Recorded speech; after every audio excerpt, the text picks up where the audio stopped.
ឆ្ងល់ឡើងនេះធ្លាប់លើតាឡានគេមានអីគេ full option ហ៎ឡើយក៏អីគេមាន full option ក៏អីហ្នឹងក៏អីមិនឆ្ងល់ឡើងនេះចង់ដឹងប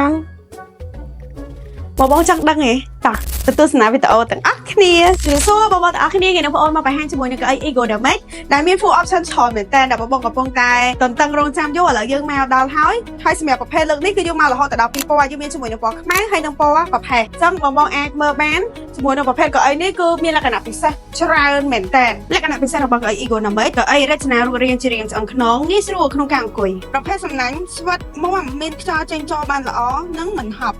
អាចថតទម្ងន់បានរហូតដល់120គីឡូនិងទទួលស្គាល់ទៅដល់ស្ថាប័នអន្តរជាតិ DIFMA មិនត្រឹមតែប៉ុណ្្នឹងទេយើងមានការធានារហូតដល់2ឆ្នាំពេញទៅលើបូមហើយនឹងកង់ផ្នែកខាងលើជាប្រភេទ 4D ដែលអាចសម្រួលកហើយនឹងក្បាលខ្នងអាចដកឡើងចុះបាន3ដំណាក់កាលខាងក្រោមជាប់ជាមួយនឹងរស័រអាចតម្រូវទៅតាមការផ្អែករបស់យើងជួយសម្រួលទៅដល់ចង្កេះនិងឆ្អឹងខ្នង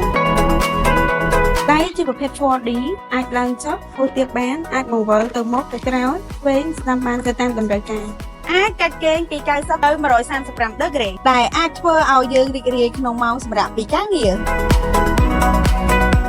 កៅអី brand complex ស្តង់ដារអាមេរិកជើងជាប្រភេទ nylon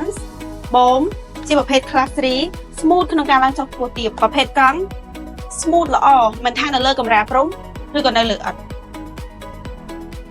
កៅអី full option ល្អប៉ុណ្ណឹងហើយប៉ុន្តែអ្វីកាន់តែធ្វើឲ្យកៅអីនេះមាន full option ជាងនេះទៅទៀតគឺ promotion រហូតដល់ 25% ទៅលើកៅអី full option ទាំងពីរពណ៌នេះតម្លៃពេញ